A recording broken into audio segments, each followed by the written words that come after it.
सभी को शुभ संध्या और शुभ रात्रि। इस पैनल में मेरा मिशन कुछ अच्छी खबरें साझा करना है, क्योंकि साझा करने के लिए अच्छी खबरें हैं। यह बदलाव है, हम इसके आदी नहीं। यह यहूदी सम्मेलन है जिसमें इजराइल पर ध्यान है, इसलिए मुझे बुरी खबर से शुरू करना होगा। अब हम अच्छी खबर पर आएंगे। बुरी खबर पर इस सम्मेलन में काफी चर्चा हो चुकी है। जॉनथन ने इसे हाल ही में कवर किया था, लेकिन अगर आप सर्वेक्षण ध्यान से देखें, संयुक्त राज्य अमेरिका में, दुनिया भर में, लेकिन मैं संयुक्त राज्य अमेरिका की बात कर रहा हूं। आप जानते हैं, हमने जेन जेड को खो दिया है। हमने प्रगतिशील वामपंथियों को खो दिया है। मुझे लगता है जॉनथन ने सही कहा। अभी अमेरिका में रूढ़िवादी आंदोलन और अमेरिका फर्स्ट मूवमेंट की आत्मा और दिल के लिए लड़ाई हो रही है। हमने लड़ाई नहीं हारी, लड़ाई जारी है। लेकिन सच कहें तो दूसरी तरफ ने तेज और चिंताजनक प्रगति की है। यह बुरी खबर है, हम सब जानते हैं।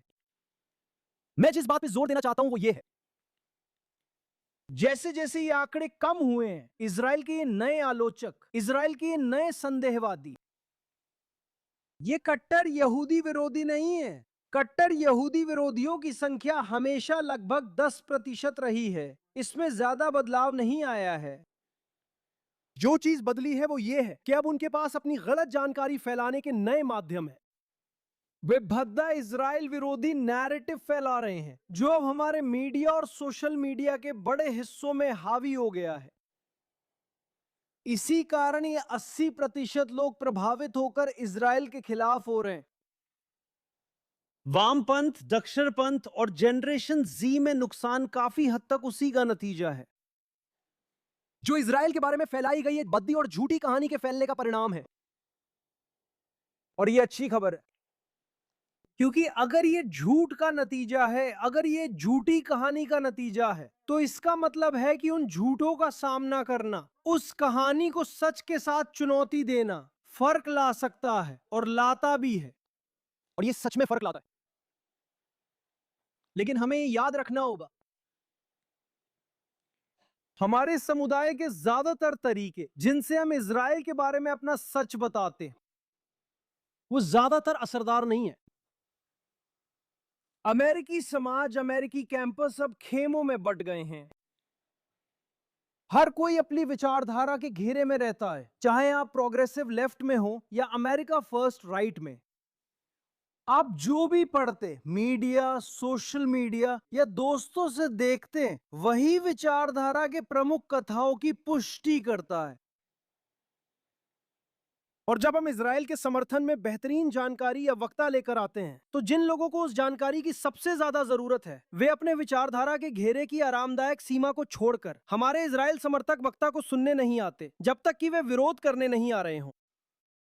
हम बेहतरीन किताबें लिखते हैं, मैंने भी किताबें लिखी हैं, सच्चाई और तथ्यों से भरी हुई बेहतरीन इजराइल समर्थक किताबें। जो लोग अपनी विचारधारा में हैं और हमें चुनौती दे रहे हैं, वे हमारी किताबें नहीं खरीदते और इजराइल की सच्चाई नहीं जानते। हमारे इजराइल समर्थक वीडियो के लिए भी यही बात लागू होती है, हमारे इजराइल समर्थक लेखों के लिए भी यही बात लागू होती है। तो हमारी सच्चाई असर करती है, हमारी सच्चाई दिलों और दिमागों को बदलती है। लेकिन हम एक समुदाय के रूप में जो कुछ भी करते हैं, उसका ज्यादातर हिस्सा उन वैचारिक घेरों को भेद कर उन लोगों तक नहीं पहुंच पाता जिन्हें इसकी सबसे ज्यादा जरूरत है। हम मकाबी टास्क फोर्स में सिर्फ इसी चुनौती पर ध्यान केंद्रित करते हैं। सही है ना? हमारे पास प्रो इजराइल समुदाय में कंटेंट की कोई समस्या नहीं है। हमारे पास बेहतरीन, प्रभावशाली और दमदार प्रो इजराइल कंटेंट है। हमारे पास वितरण की समस्या है। हम इसे अपने प्रो इजराइल सर्कल से बाहर निकालकर उन समुदायों तक नहीं पहुंचा पा रहे हैं जिन्हें इसकी सबसे ज्यादा जरूरत है और जिन्हें इसके बारे में जानना चाहिए। हम पूरी तरह से उसी समस्या पर ध्यान केंद्रित करते हैं, सच को उन लोगों तक कैसे पहुंचाया जाए जिन्हें इसकी सबसे ज्यादा जरूरत है। हमारे पास कई कार्यक्रम हैं जिनसे हम ये करते हैं। आज रात मैं हमारे सबसे प्रभावी कार्यक्रम पर ध्यान केंद्रित करना चाहता हूं, लोगों को इजराइल के बारे में सच दिखाने का सबसे प्रभावी तरीका, यानी उन्हें इजराइल ले जाना। हम सबको इजराइल नहीं ला सकते, इसलिए 2 श्रेणियों पर ध्यान देते हैं। हम सोशल मीडिया इन्फ्लुएंसर्स लाते हैं। कोविड के बाद इजराइल खुलने पर हमने 300 से ज्यादा इन्फ्लुएंसर्स को यहां बुलाया, जिनके हर एक के औसतन 30 लाख फॉलोअर्स हैं। हम इजराइल में उन्हें खास अनुभव देते हैं, जिससे अधिकतर हमारे दोस्त और सहयोगी बनकर हमारी सच्चाई नई ऑडियंस तक पहुंचाते हैं। और फिर हम भी वही करते।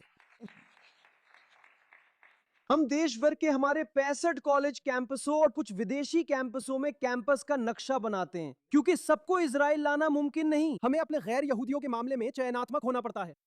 हम कैंपस का नक्शा बनाते हैं और पता लगाते हैं कि वे 20 लोग कौन हैं जो कैंपस की राजनीति पर हावी हैं। आमतौर पर 20 से ज्यादा इन्फ्लुएंसर्स और नेता नहीं होते जो राजनीतिक बहस पर हावी हों। आइए उन्हें इजराइल ले चलते, साथ में 5 इजराइल समर्थक छात्र जो वहां आनंद के लिए नहीं बल्कि उन 20 लोगों से रिश्ते बनाने और उन्हें संभालने के लिए है। फिर वो यात्रा उन्हें बदल देती है। यह अद्भुत है। हम जानते हैं कि इजराइल यात्राएं यहूदियों के लिए महत्वपूर्ण है और उनकी जिंदगी बदलती हैं। बर्थराइट बड़ी सफलता रही है।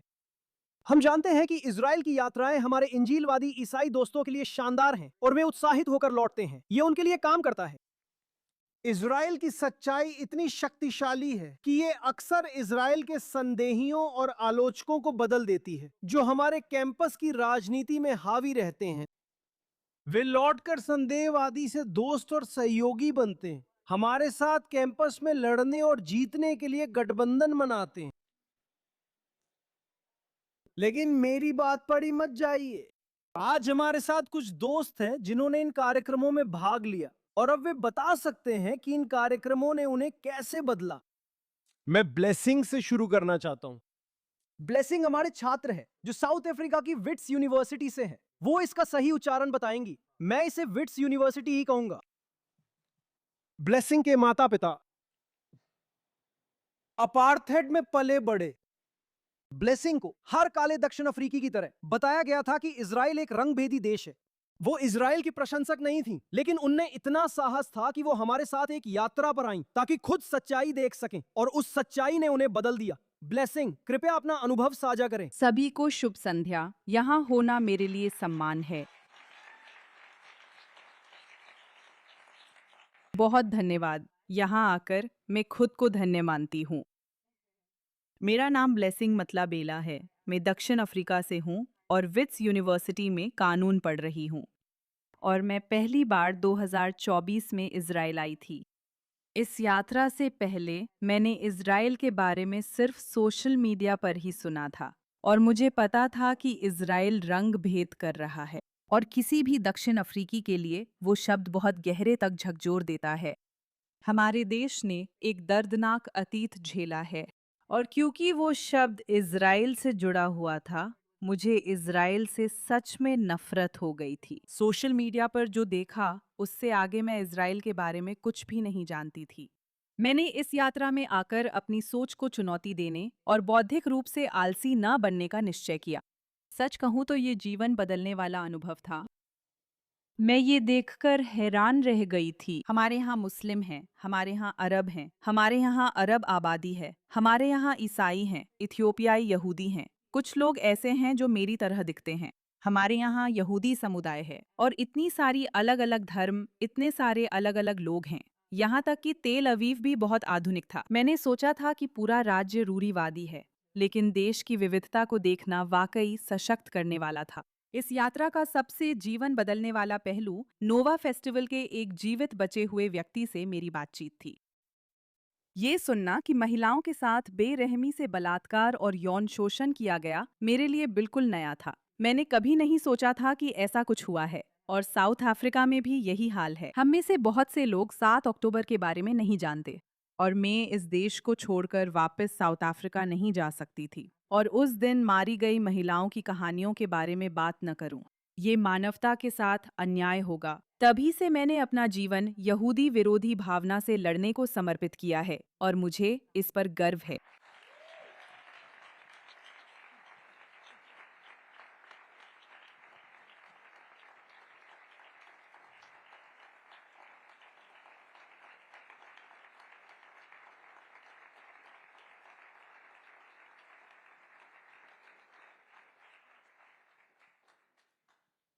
कभी कभी अच्छी खबर मिलना अच्छा लगता है। ब्लेसिंग, धन्यवाद। भगवान आपका भला करे। ब्लेसिंग।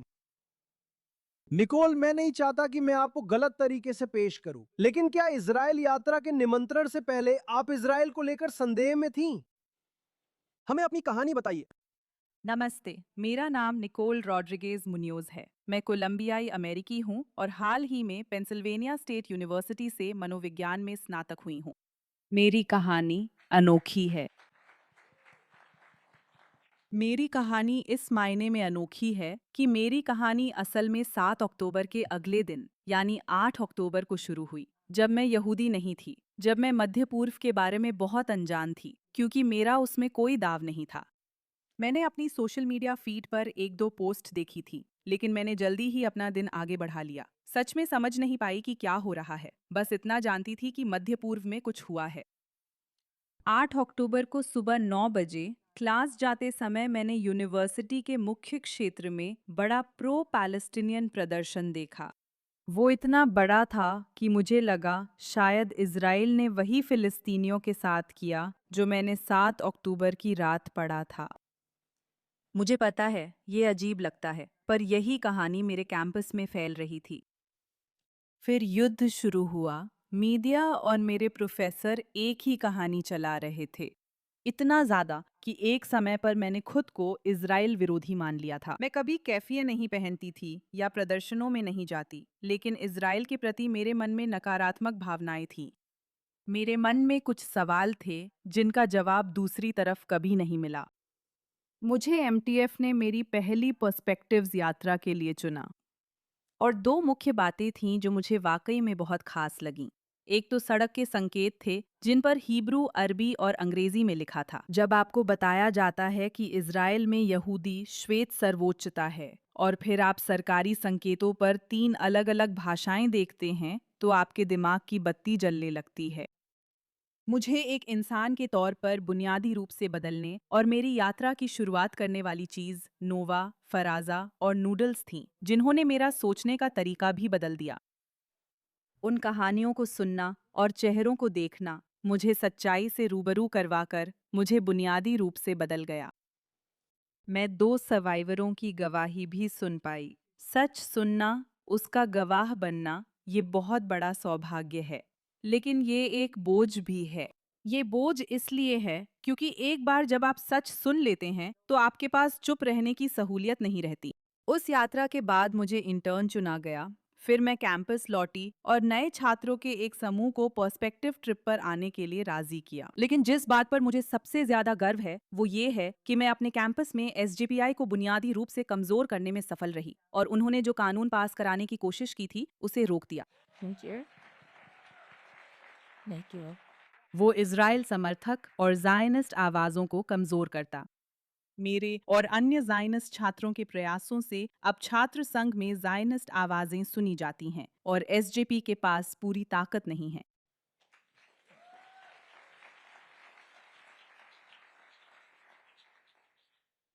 ये यात्रा कुछ ऐसी है जो किसी को बुनियादी रूप से बदल देती है और ये जीवन बदल देने वाली होती है। तब से ही अब मैं नातान के लिए इंटर्नशिप कर रही हूँ, जिसका एक अमेरिकी शाखा है और वे आईडीएफ सैनिकों के लिए फंड रेजिंग करते हैं जो पीटीएसडी से गुजर रहे हैं और उनकी मदद करते हैं कि वे इससे बाहर निकल सके। आखिरकार हमें सिर्फ रक्षा नहीं करनी होती इजराइल राज्य की, बल्कि हमें उसके लोगों की भी रक्षा करनी होती है और इसका बहुत बड़ा हिस्सा हमारे सैनिकों की रक्षा से शुरू होता है। तो यही मेरी कहानी है। इसके लिए बहुत बहुत धन्यवाद।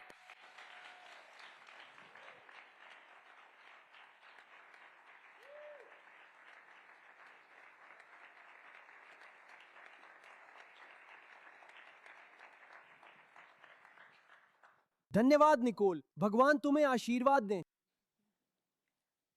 दोस्तों, निकोल जैसे लोग ही वे लोग हैं जिनके बारे में निराशावादी और आलोचक कहते हैं कि हमने इन्हें खो दिया है, हमने इन्हें खो दिया है, हमने वामपंथियों को खो दिया है, वे सब हमसे नफरत करते हैं, वे सब यहूदी विरोधी हैं। नहीं नहीं नहीं नहीं नहीं, दूसरी तरफ ने हमसे बेहतर काम किया है उस विचारधारा के घेरे में घुसने और अपनी झूठी कहानी फैलाने का। अगर हम संसाधन जुटा सकें ताकि उस घेरे में घुसकर मुकाबला कर सकें, तो हमारी सच्चाई हर बार उनकी झूठ को हरा देगी। और भी निकोल्स होंगे और भी आशीर्वाद मिलेंगे। ये कुछ ऐसा है जो हम कर सकते हैं। हम हार नहीं मान सकते, हमें अपनी कोशिशें दोगुनी करनी होंगी। अब कैंपस में हम सब कुछ अपने यहूदी छात्र सहयोगियों के जरिए करते हैं। मेरा मतलब है, मैं काफी समय से कैंपस नहीं गया हूं। तो मुझे जमीन पर ऐसे लोग चाहिए जो उस कैंपस का नक्शा बना सकें, मुझे बता सकें कि मुझे उस बस में किसकी जरूरत है, और फिर उनके साथ बस में जाएं और उन रिश्तों को बनाएं जिनके जरिए हम वो गठबंधन बनाते हैं जो जीतते हैं। स्टैनफोर्ड यूनिवर्सिटी इतनी दोस्ताना जगह नहीं है। केविन हमारे यहूदी सहयोगी थे, उन्होंने हमारी यात्रा का नेतृत्व किया। केविन, अनुभव कैसा रहा? बहुत अच्छा, धन्यवाद। लोगों को इस तरह निशाना बनाना भयानक है। आप दोनों ने शानदार काम किया। मैकवे टास्क फोर्स के बारे में, जिसे मैं बहुत पसंद करता हूं, बोलने से पहले मैं बताना चाहता हूं कि मैं इसमें क्यों विश्वास करता हूं। अब लगभग 11 दिनों में मेरा महान देश अपनी 250वीं वर्षगांठ मनाने जा रहा है, और अपने अंदर, फिर से अपने अंदर 1776 की भावना को आत्मसात करने के लिए मैं वापस गया और मैंने थॉमस जेफरसन की लिखी हुई चीजें पढ़ना शुरू किया। मुझे जेफरसन का वो पत्र मिला जो उन्होंने 1820 में विलियम रॉस्को को वर्जीनिया विश्वविद्यालय के बारे में भेजा था। जेफरसन ने वर्जीनिया विश्वविद्यालय की स्थापना की थी, और उन्होंने कुछ इस तरह कहा कि ये संस्था मानव मन की असीमित स्वतंत्रता पर आधारित होगी, क्योंकि यहाँ हम सच का पीछा करने से नहीं डरते, चाहे वह जहाँ भी ले जाए, और न ही किसी गलती को स्वीकार करने से डरते हैं जब तक कि तर्क उसे चुनौती देने के लिए स्वतंत्र है। हम कितना नीचे गिर चुके हैं। मैंने पिछले 4 साल स्टैनफोर्ड यूनिवर्सिटी में बिताए, जो देश की सबसे बेहतरीन यूनिवर्सिटियों में से एक है, और मुझे वहाँ का अपना अनुभव बहुत पसंद आया। लेकिन ये मानना कि तर्क को गलतियों से लड़ने की पूरी आज़ादी थी, गलत है। कैंपस में कुछ जगहें थीं जहाँ मैं और मेरी विचारधारा वाले लोग जा नहीं सकते थे। ऐसी बौद्धिक जगहें थीं जहाँ अगर कोई व्यक्ति परंपरागत सोच से असहमत कोई बात कहता तो उसे वहाँ से हटा दिया जाता या सामाजिक रूप से बहिष्कृत कर दिया जाता। हमने अमेरिकी संस्थान को पंगु होते देखा है। मुख्य समस्या ये है कि यहाँ विरोधी दृष्टिकोण नहीं है। 10 लाख संस्थाएं हैं जो इजराइल पर बात करती हैं और छात्रों को वहां ले जाती हैं। मैं इस बारे में बात करना चाहता हूं कि मकाबी टास्क फोर्स को क्या अलग बनाता है। यह सिर्फ इसलिए नहीं है कि वे गैर यहूदी छात्रों को इजराइल लाते हैं, बल्कि उन्हें सब कुछ भी दिखाते हैं। आप इजराइल आते हैं, सबसे भयानक चीजें देखते हैं जो इजरायलियों के साथ हुई, लेकिन उनसे बात नहीं करते। मकाबी टास्क फोर्स ने छात्रों को एरिया ए में ले जाकर फिलिस्तीनी प्राधिकरण से मिलवाया ताकि वे उनका नजरिया जान सकें। और मैं पूछना और सोचना चाहता हूं, हम में से जो यहाँ हैं और इजराइल की परिकल्पना में विश्वास रखते हैं और मानते हैं कि यह दुनिया में नैतिक अच्छाई की ताकत है, क्या यह सिर्फ इसलिए जनजातिवाद बन जाता है क्योंकि हम यहूदी हैं? मुझे उम्मीद है कि ऐसा नहीं है। ये इसलिए है क्योंकि हमने इस देश को उसकी पूरी सच्चाई के साथ देखा है, इसके खिलाफ सबसे मजबूत तर्क सुने हैं, और फिर भी हम उस पक्ष पर आए हैं जिसे हम सच मानते हैं। जब आप कॉलेज के छात्रों को भी वही करने के लिए लाते हैं तो वे अंततः नियमित रूप से, लगभग अनुमान के मुताबिक, बिल्कुल वही निष्कर्ष पर पहुंचते हैं। लोग जानते हैं जब उनके साथ प्रचार किया जा रहा होता है और लोगों को ये सच में पसंद नहीं आता। लोग जब सब कुछ देखने आते हैं तो आप उन लोगों को भी अपने साथ जोड़ सकते हैं जिनकी शुरुआत में इजराइल के प्रति नकारात्मक भावनाएं होती हैं। और दूसरा, जब वे अपनी यात्रा से वापस अपने कॉलेज कैंपस में आते हैं जहां उन्होंने सब कुछ देखा है और जवाबी तर्क भी सुने हैं, तो वे उन तर्कों का गंभीरता से जवाब देने में सक्षम होते हैं। लोगों को इजराइल के पक्ष में करने के लिए ये कहना कि यह देश कितना महान है, अमेरिका के साथ गठबंधन क्यों जरूरी और परस्पर लाभकारी है, एक बात है। लेकिन जब अरबों के साथ व्यवहार, समाज मन की कानूनी स्थिति और राज्य की बुनियादी नींव जैसे कठिन सवाल सामने आते हैं, तो उनके लिए तैयार रहना एक अलग बात है। अगर आप छात्रों को ये नहीं सिखा पाते कि ये बातें क्यों मायने रखती हैं, तो असर सिर्फ एक व्यक्ति तक सीमित रह जाता है। लेकिन जब आप लोगों को सच में क्यों सिखाते हैं, तो उसका असर फैल सकता है। और जब वे अपने कैंपस में वापस आते हैं, जैसा कि हमने इन 2 प्यारी महिलाओं के साथ देखा है, तो ये कभी भी एक व्यक्तिगत प्रक्रिया नहीं होती। ये कभी भी सिर्फ एक व्यक्ति तक सीमित नहीं रहती। समुदाय फैलते हैं। प्रो पैलेस्टीन और एंटी इजराइल वायरस जो कई कैंपसों पर हावी हो गया है, उन छात्रों रूपी प्रतिरोधक से कमजोर पड़ जाता है जो वहां जाकर सब कुछ खुद देखते हैं। ये सब कहने का अर्थ है कि जब मेरे देश की 250वीं वर्षगांठ एक हफ्ते में आने वाली है, तो जश्न और खुशी के साथ मुझे सुकून है कि जेफरसेनियन दृष्टि फिर स्थापित हो रही है, जिसमें थोड़ा योगदान उन लोगों का भी है जो मानते हैं कि सब कुछ देखना जरूरी है। और लोगों को संघर्ष के केंद्र में ले जाना, और उनमें सिर्फ 1776 की क्रांतिकारी भावना ही नहीं, बल्कि उसके साथ आने वाला साहस भी पैदा करना। वो साहस कि आप वापस आकर जो आपने देखा है उसके बारे में बात करें, और उन लोगों का सामना करें जो अब भी दुनिया को वैसा देखने से इनकार करते हैं जैसी उसे होना चाहिए। धन्यवाद दोस्तों।